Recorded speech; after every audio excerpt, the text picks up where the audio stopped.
Hi guys, welcome back. For those who are joining us for the first time, welcome to my channel. My name is Lana and here we review fundamental riding skills. And today we'll be talking about parking. In the previous episode, we covered the safe positions in which you can leave a motorcycle on the incline, and today we'll look deeper in the strategy for parking.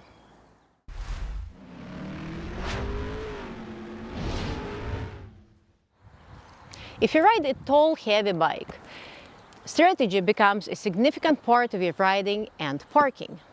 Unless you ride a big touring bike, you don't have reverse to back up your bike. So to go forward, you have an engine, but what do you have to go back? Well, in this case, you actually have three things: gravity, skills, and strategy. And you noticed that the last two belong to humans, so we have to rely on ourselves. In case of parking, there are three key strategy elements. First, identify a good spot. Second, use engine or gravity to pull in and later pull out from the parking spot. And last one, have a clear path for leaving. So let's review some examples and challenges associated with each one of them. So let's check this out together. We are coming to a parking lot and approaching this place. I didn't see any exits. So this means that what we have here, that's all we have. And yes, it is enclosed parking lot with the incline. So theoretically, you could park either on the top or on the bottom. So we came here on the weekend. Yes, it is all open, but we pretend it's all taken. So my option is the only one to turn around. And it's around 22 feet. So just turn around, come out, and you can leave your bike here. Alternatively, it's perfectly fine to stop where you could explore the parking lot on your feet. So you leave a bike in safe position and you check it out. It might be time consuming, but I think it's much safer to take a look, identify where you could park, or you might say, you know, it's a little bit too tight for me today. Oh, I see additional spots. I will just go there and leave my bike right there. Let's imagine we have one slot available. We'll look at it, we come in. That's really easy and straightforward. There should be no stress about it. You stop the bike, you let it roll until it's completely stopped. You put it on a kickstand and you can walk away.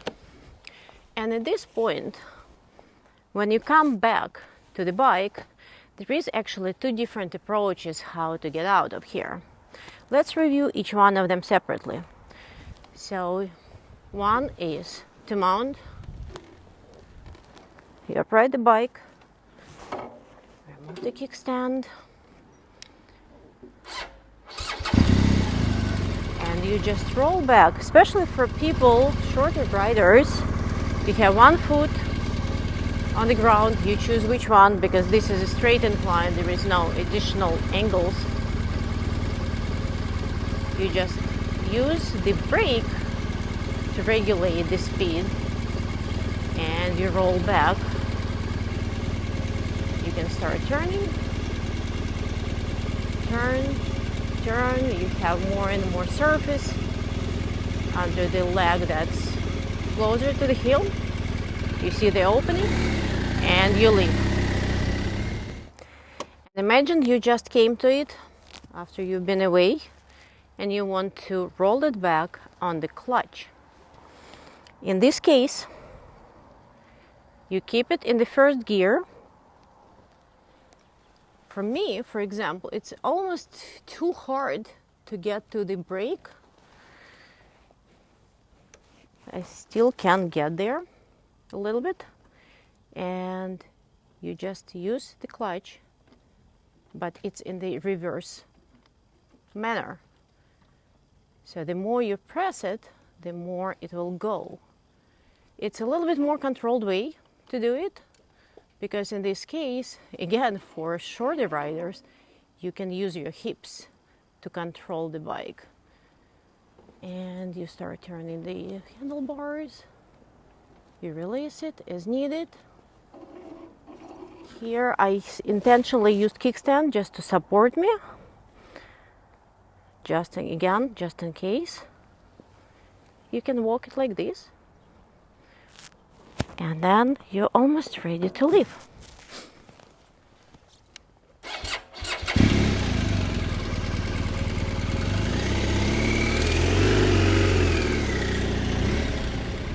Okay, let's review parking downhill. So let's imagine we have one slot open over there, and the only way to actually park there is to roll it back. So when you do that, make sure that your front wheel is also facing up and your rear is always lower than your front. This way you just do turn and then back it up using 1 foot or 2 depending on your height, and definitely using all of the balance that you have. So back it up as much as needed, turn it off, and you're good to go. Leaving from here would be really simple. You just use your engine to pull out. Now let's take a look at slightly different scenario. If you're lucky and there is 2 or 3 slots available for you, it could be actually much more fun. So let's imagine we have one more slot next, 2 slots next to each other, open. In this case, and if you're good with tight turns, you can actually turn around right here and still place the bike in the same position. You can inch in here and turn the bike and do the same. Leave it like this. If your turning skills are not there yet, I do not recommend you do this yet. We'll talk about this in the next video. You probably could use 3, and I think that would be definitely enough to park the bike in this case. You come in, you have 3 slots available, you inch in and you turn around and leave the bike in this spot, just like this. Nice and easy. So depending on the level of your skills, there are different approaches available. There is never just one way to do something. And the more you practice, the more tools you will have to park the bike on the incline. Change of scenery. Here we are in the parking lot with the incline, and we can see that the parking spots actually are perpendicular to the direction of the incline. In the past we talked that it's not a good idea even to attempt to leave a motorcycle in perpendicular situation, but here we have parking spots, and that's something that we can use to our advantage because each one of them has a width. And the good way to think about it, to put your motorcycle diagonally inside of each spot, of a spot.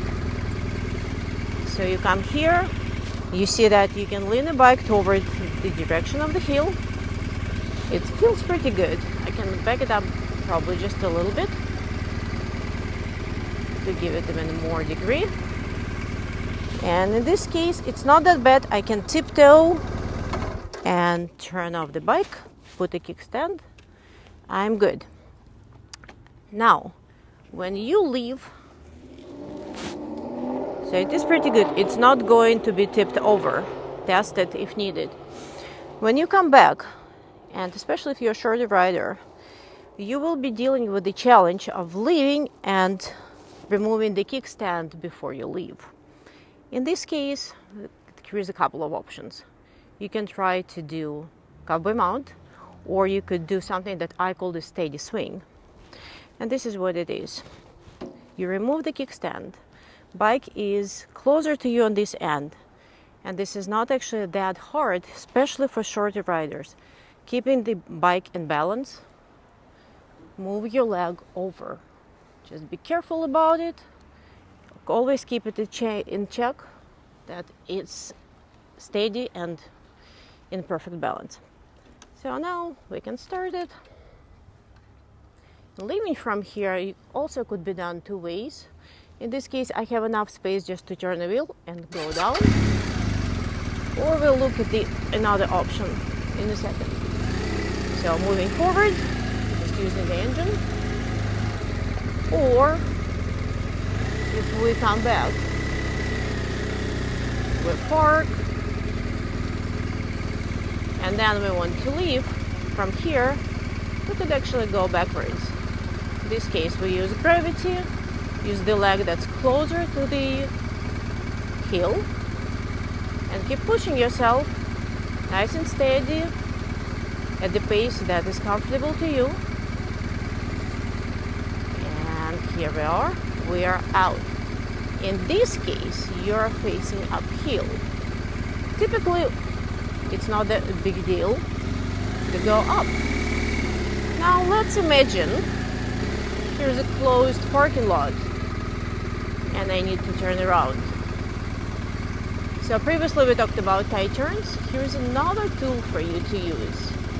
You can use 3-point turns.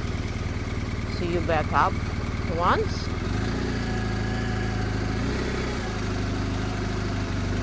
you back up even more, and in this case, bike is actually completely perpendicular. It doesn't want to back up more. I don't have any more strings, and you go. So we reviewed strategy for parking on inclines. And while showing you all of the details about this, I used several fundamental riding skills which are not specific for parking on inclines. And those are walking with the bike, tight turns, and slow race. Some of those I already have in my channel, some of them I will make video for, so stay tuned, subscribe, like it, share, so that more of us would ride safer and have more fun riding. Thank you for watching.